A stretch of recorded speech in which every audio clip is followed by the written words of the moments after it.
All right. Welcome back to Eyes Open Media. All right, so I got some news here from Al Jazeera English from on Twitter says Russia warns of extremely serious consequences as U.S. threatens more serious strikes. Okay, so I had no clue, or I was out of the loop that Donald Trump was actually looking for to strike more areas in Syria. Now, I did get notice that Donald Trump and where they hit in Syria was not even a chemical plant, and a body, Prime Minister Abadi, even came out and said that yesterday that where Donald Trump and the Air Forces or the Navy, whoever did the missiles, shot the missiles, they hit the Syrian air base, right? Air Force base, not the chemical plant, So it was kind of, people were like thinking like, wait a minute, if you think they have chemical weapons and they're using it on their people, wouldn't you destroy the chemical plant and not the air base? So it's just been way off. I mean, everything has been such it seems like a Hollywood script that was just scripted wrong, right? Or had a lot of malfunctions in it. And they're trying to play it out in front of the world, and it's just a big mess, especially now that we're getting all these articles from back in 2013, and other people have articles from back in the day where they said that this was going to happen in the future. America was going to go in and plant this, and then blame it all on Assad.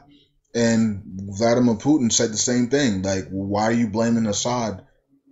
Why would Assad do? Why Assad doesn't have nothing to gain by doing chemical weapons on his own people, especially when the troops are in there, getting rid of ISIS and Daesh.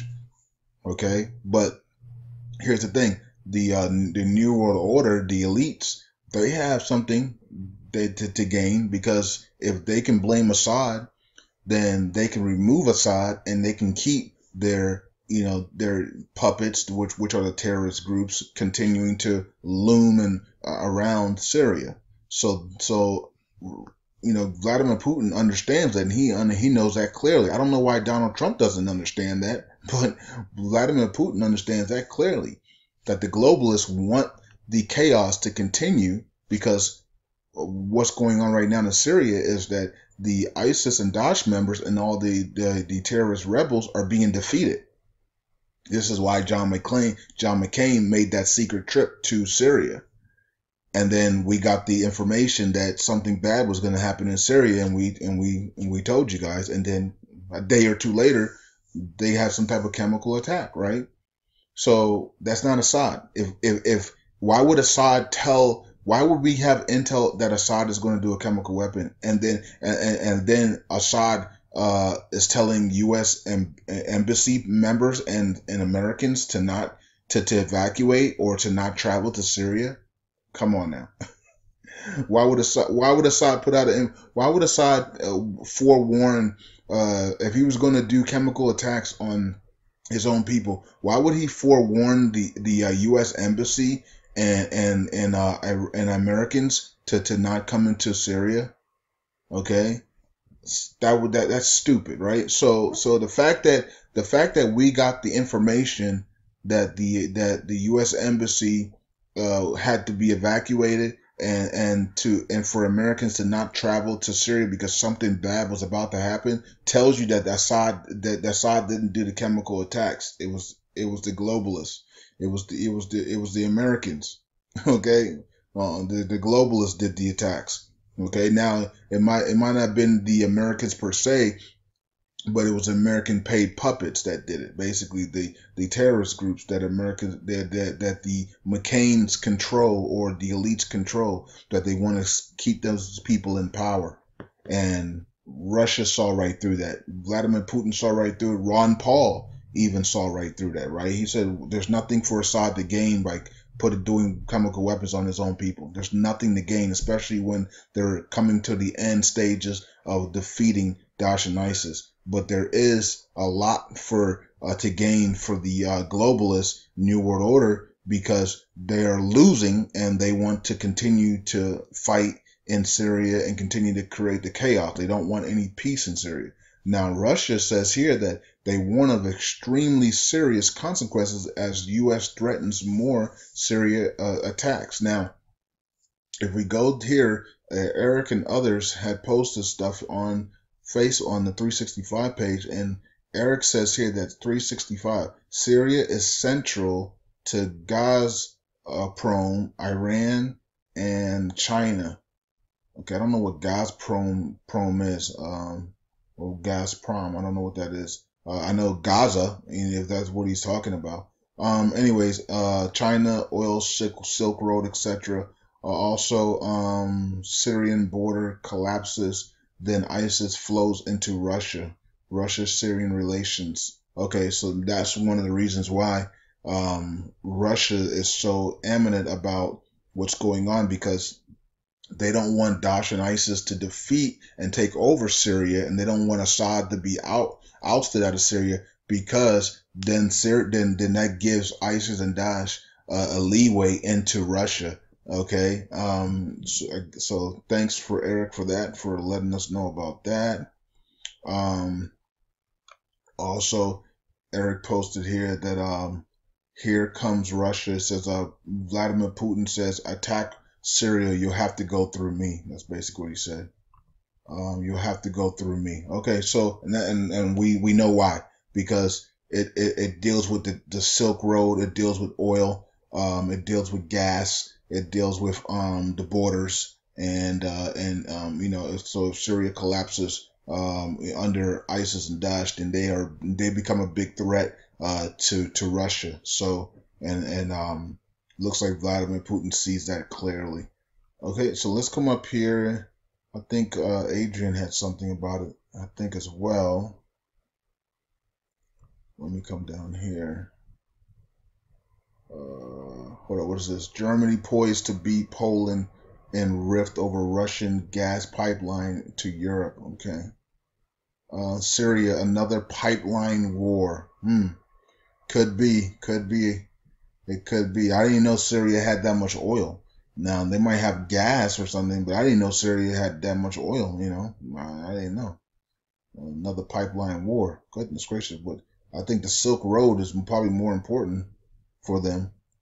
And here's something else talking about, look at this. I don't know what that is. Okay. John McCain says Syria strike is 8 years in the making. Wow. John McCain is a war. I mean, this dude he thrives off of being in war. If John McCain could be in war 24 hours, 7 days a week, 365, he would just love it. He's a warmonger, is what they call him. So John McCain praising the Syrian attacks. Of course he is. He's the one that took the secret trip to Syria, and the mainstream media was quiet about it. And then all of a sudden, false flag chemical attacks on Syrian people, and they quickly blame Assad without doing any investigation in the back, and Donald Trump falls for it. Now, Donald Trump could be falling for it for two different reasons. He could be falling for it because he wants to fall for it, and because he wants the dollar to come down. He wants to take advantage of this moment, but by bringing the dollar down and doing some other things. Or he just absolutely just was told to do it, and he had no other choice but to go through with it, because this was already planned years in advance. So it is what it is. And I know some Trump supporters are saying, well, he wanted to show that the Democrats that he's not, he doesn't kiss Russia's butt. But that's, a president shouldn't even be worried about that. If a president is worried about what another party thinks, then he's already in trouble.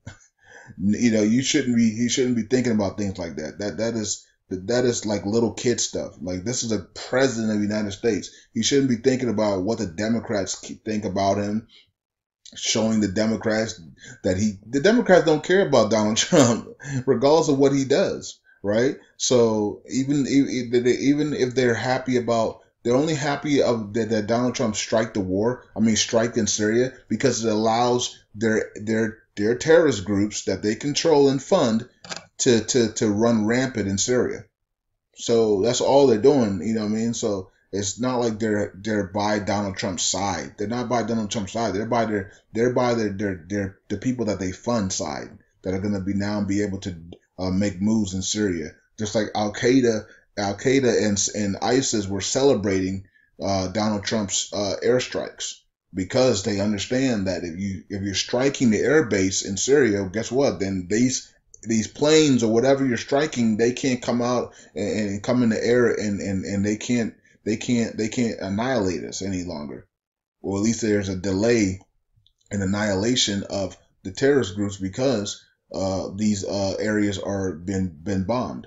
Okay, so that's only a win for the terrorist groups because, as you guys saw yesterday, even Al Qaeda and ISIS said that they were going to storm those areas that Donald Trump bombed because now they get to make it a stronghold. They can take it over and make it a stronghold and make the war in Syria that much harder. So nothing really good happened. Nothing really good happened yesterday except for gold and oil going up. Maybe Trump wants oil to go up to 60 to fund the Iraq budget, but you can always do that a different way. But it is what it is. So other than that, this man right here is sitting pretty as Russia. Russia. I know he's a little nervous because he doesn't want the globalists to take a hold of Syria because that's right on his back door apparently. And I need to check a map to see if that's even true. But anyways.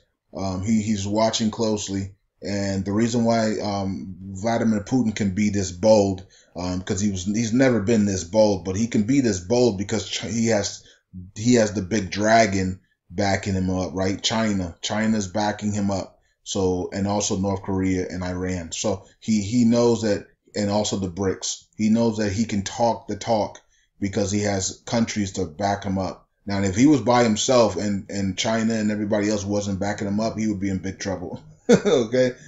He would be in big trouble. He wouldn't talk the way he's talking. But because he has the BRICS, they formed the BRICS, and he has China backing him up, you're going to see Vladimir Putin continue to talk big talk because ain't nobody beating him in China. Nobody. You know what I mean? The only way you're going to be able to beat Russia and China is if everybody die. Okay, and that means a nuclear war where everybody's taken out. That's the only way you're gonna be able to beat Russia and China together. So, and he knows that. So that's why he's talking the big talk. And so let's see how this thing goes into next week. I want to see what Donald Trump's response is to if he's going to continue more attacks, strategic attacks on Syria. It's not a war on Syria. It's just attacks in certain areas. That, of course, that's what they're saying. But when you look at the area that they actually attacked, it had nothing to do with the chemicals. It had nothing to do with removing or destroying chemicals. It was just the airfield, air base. So, which was, head scratching to a lot of the leaders out there, especially a body like, what's going on? I thought you were getting rid of the chemicals, but you're striking their air base.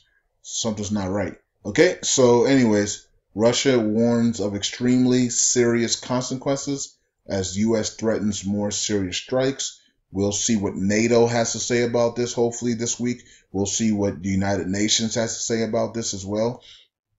And we'll see what other leaders have to say, because I'm pretty sure other leaders are going to speak out about Assad, or speak out about American aggression, or speak out about what Russia has to say. Okay, and I'm also waiting on China's Xi Jinping to make a statement on this. I haven't seen anything. If you guys have, you can post it below this video, or post it in the visitors section, or post it under any video that is posted. Okay, so that's it. I will be back on the main channel, Currency 365, and I'll be doing two videos on there. I got something from Sauter, I got something from Article 140, and I also have the phone call between Donald Trump and Vice President Pence. Okay, so subscribe to this channel, Eyes Open Media, and subscribe to the main channel, Currency 365. I will talk to you guys in a little bit, and hopefully we have the Nineveh Command Center map today. and we'll see what the what we've been missing the last 2 days in the map. If the map hasn't changed, because we haven't had the map for the last 2 days, if you guys noticed. But if we've been using other maps, but if the Nineveh Commands in the map has stayed the same, even though we've gotten all these other districts liberated, then we're just gonna be shaking our head like, come on, man! You guys come back after 2 day vacation, and the map still look the same. That would be crazy, wouldn't it? Especially when the commanders are saying that we only have 10% left to go in Western Mosul, so they need to adjust the map and make it real time, since we're in the final hours or final days left in Western Mosul. Okay, so that's it for me. Eyes open. Bye.